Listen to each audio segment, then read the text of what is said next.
Hello, hello, hello. Welcome to class 6 of Pivot Masterclass. And today we're going to be talking about how to release the past so it doesn't impact your future. Now, I know that we have been doing a lot of work in the last 5 modules. There were some tough questions being asked, and we have now made it up to release. And this is more into how we are feeling. Now, so far we've covered that everything in your life happens for you, never to you. And we have asked what things are consistently repeating in your world.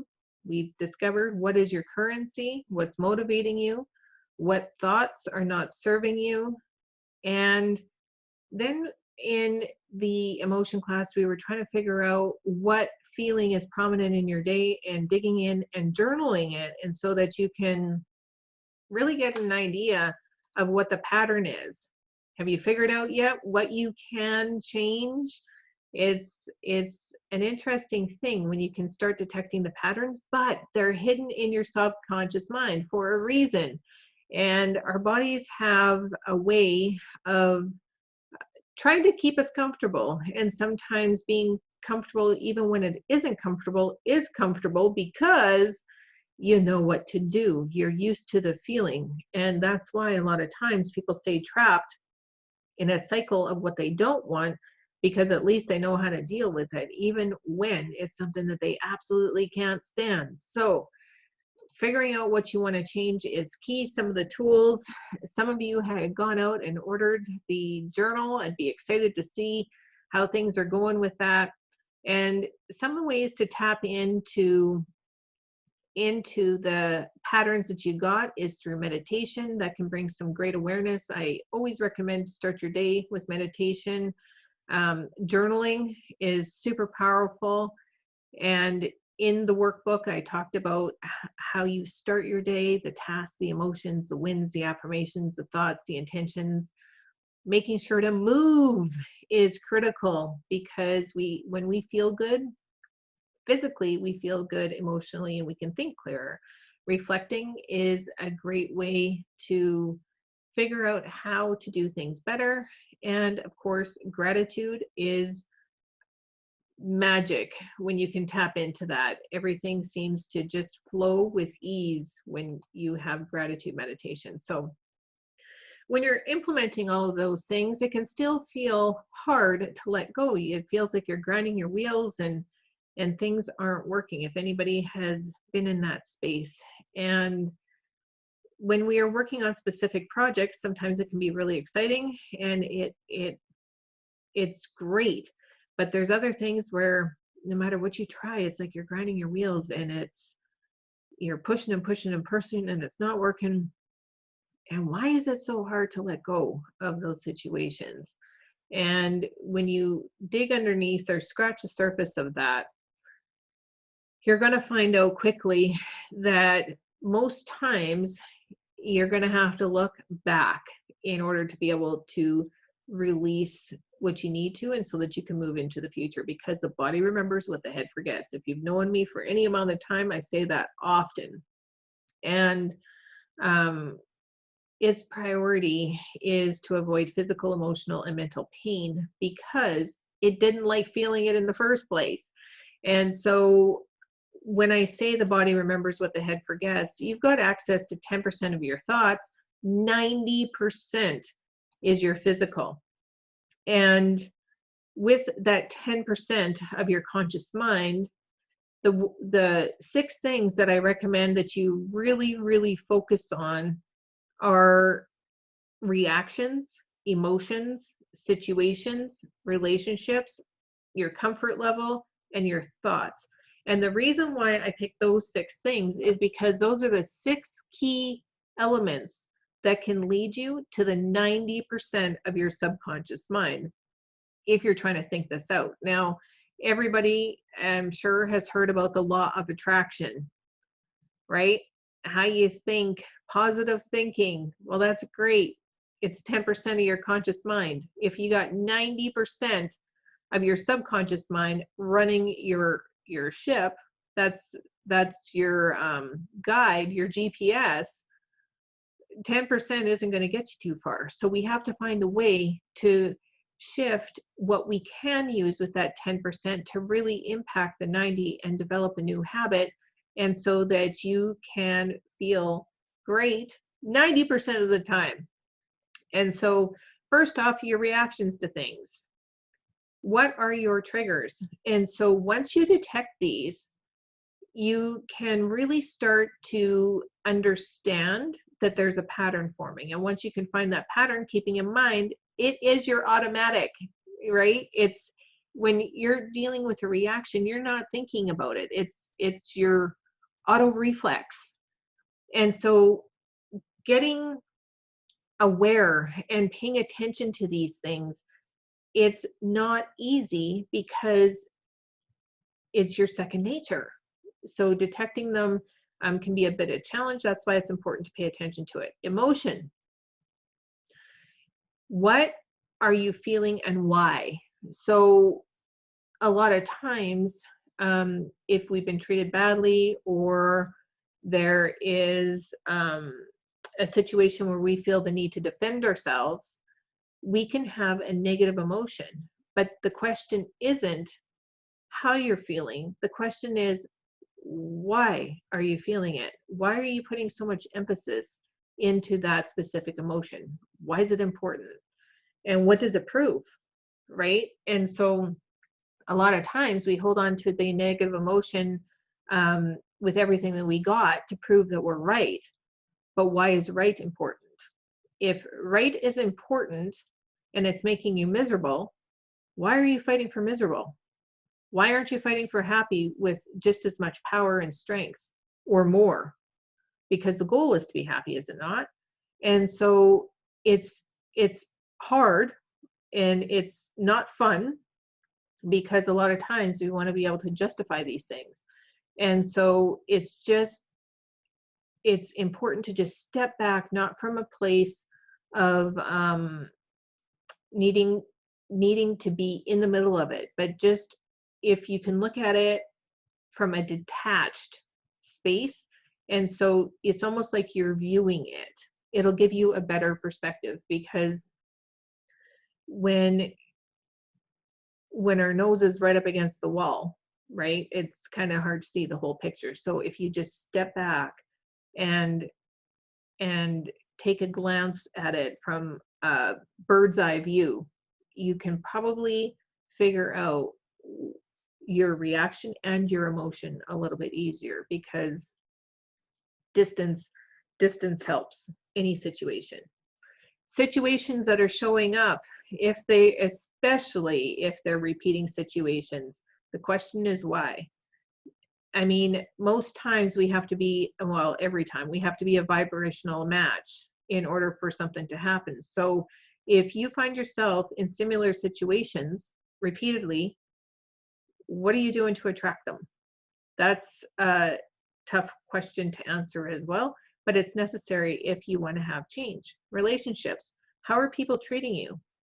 Are they treating you with love and respect, kindness, and do they build you up?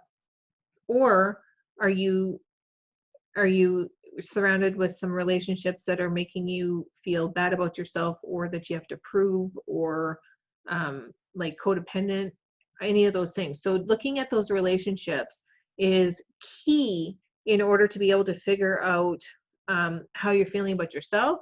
And once you discover that, then you can make some changes. Comfort. Is your comfort in bliss, or is your comfort in building? And what do I mean by building? I mean, if you're always in a state of working harder, or working at getting something figured out, your comfort can be in proving something, or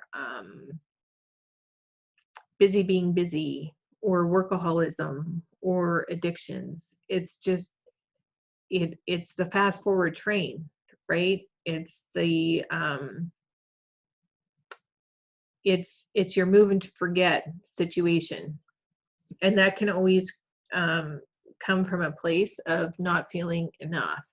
And so if you can get to the place where you can just be still and be comfortable, just being, that is the ideal place that you want to be. But determining what your comfort level is so important, because if you're running, you need to stop and figure out what you're running from. And that is also not comfortable, but it's important because it's either going to be comfort or fear that's running you. And if you're comfortable with fear, that is going to be something that is important to correct. Your thoughts. What's the story you're telling yourself all day long? Are you building yourself up? Are you your biggest cheerleader, a big fan, or are you critical and demanding and telling yourself woulda, shoulda, coulda, if only? Oh my goodness, I don't like those words, but it's important to look at the 10% of your conscious mind and really detect what it is that you need to release. And then in order to do it, this is hard, heavy work, and this is your assignment for this week. For each one of these categories, your reactions, where did it come from? Who taught you these things, and who are you believing? What is the story attached to it? Where are you repeating the cycle? When did it really start? Why is it important to keep? And are you really ready to let it go? So when you sit down with yourself and you're really, really honest with yourself with these things, it can bring up a whole bunch of situations. And once you bring awareness to it, it can help you let go. Now, when I work with people in my clinic, I have a super fast way of detecting this because I work with the subconscious mind. But because this program is a do-it-yourself, work at your own pace, these are questions that you can use in order to be able to do this on your own. And like I said, you've only got access to 10% of your conscious mind. So paying attention to the reactions, the emotions, the situations, the relationships, comforts, and thoughts is key for you to be able to dig deep on your own to access the 90%. Okay, so what I am going to do is an exercise right now, just to give you a little bit of an idea of what it is like to be able to detect these things. And I'm going to do it first without using my method. I'm just going to talk you through it, and so that you can really start to feel what it's like.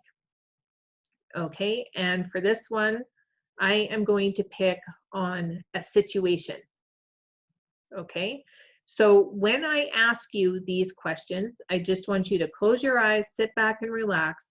And when I ask you these questions, I want you to just go with the first thoughts that come into your mind. We're not accessing your 10%. I want to access your 90%. And it's usually the first reactions that you got. With me? Okay. So sit back, relax, close your eyes, and I want you to take 3 deep breaths.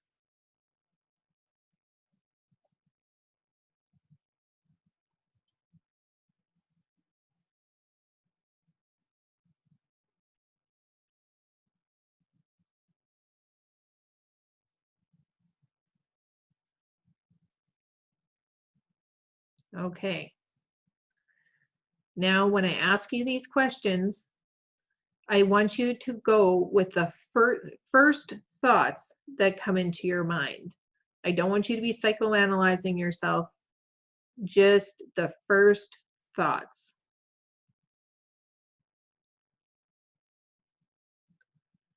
What is the one thing you would change about your life if you could?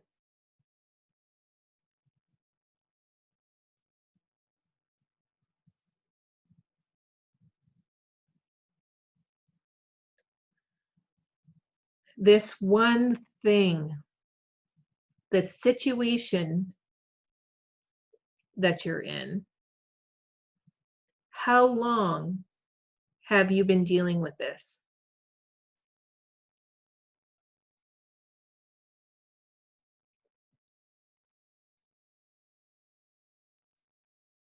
Where did it start?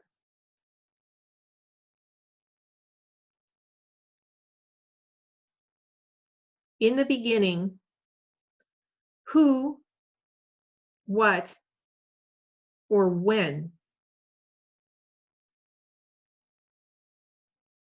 did you start believing this was true, real, and necessary?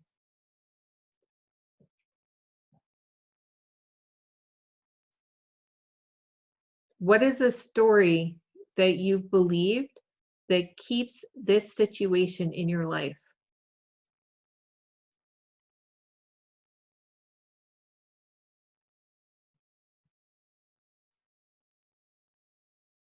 Why is it important to repeat?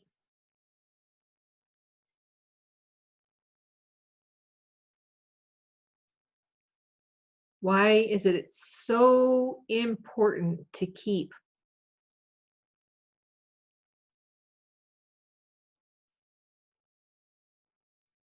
What will happen if you let it go?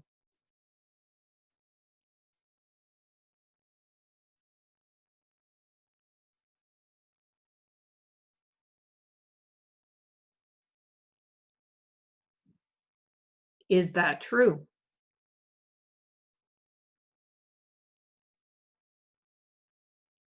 What is possible if you let it go?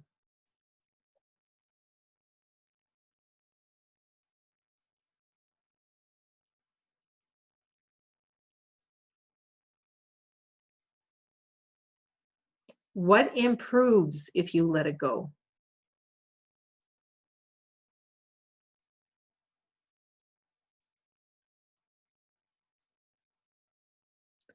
Are you ready to give yourself permission to feel the way it feels to let it go?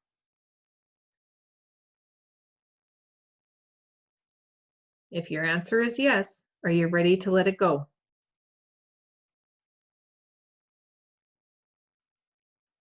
If your answer is yes, then so shall it be.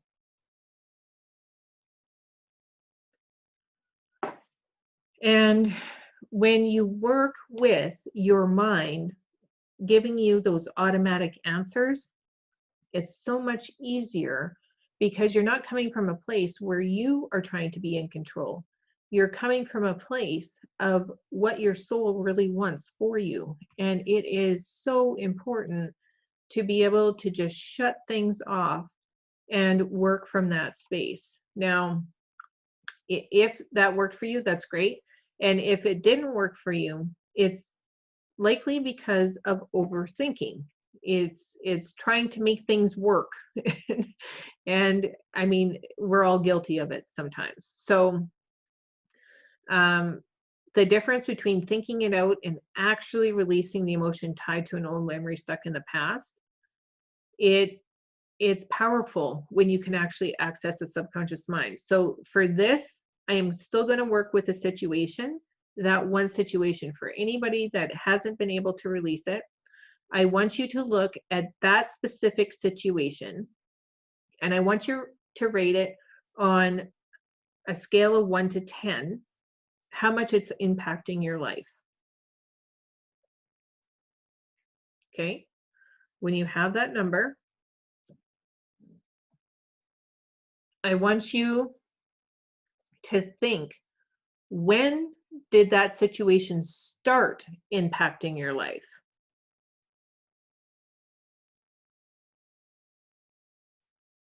And back then, on a scale of 1 to 10, how much did it impact you when it started?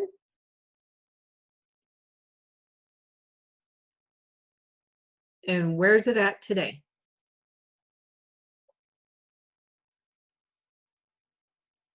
I'm assuming it's decreased a little bit. It could be a little bit more. It depends on any situation. And now I am just doing this general for anybody that's watching this video. And if you have a number associated with it. So I'm going to go in and I'm going to find the emotion attached to that specific memory, okay? Okay, so with this situation, the very first thing that's coming up is shock. And I want you to think about how shocked you were the very first time you experienced this. And rate it on a scale of 1 to 10.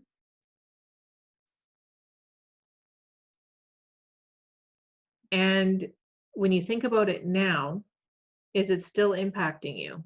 On a scale of 1 to 10, grab that number, and I'm going to release it. So I'm releasing all shock associated with that situation. And what I'm going to do is I'm going to replace it with peace, confidence, and joy. Because all things work for you. They're never working against you. Okay. And now I want you to rate that situation again. Is the number the same or has it shifted? If it has gone down to 0, that's great, you're done. But if there's still something holding on or it hasn't shifted, it's because there's something else attached to it. And I'll just go in and I'll find out what that is. And it's heartache.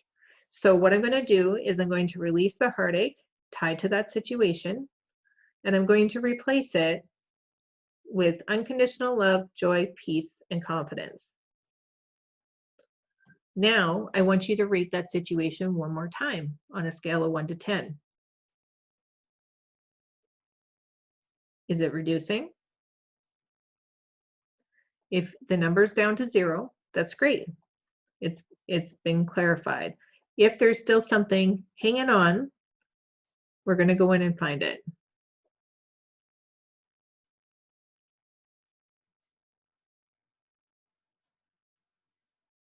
Okay, so there is a feeling of peeved attached to it, and I'm going to release peeved, the anger you have attached to this, and I'm going to replace it with understanding, awareness, and peace.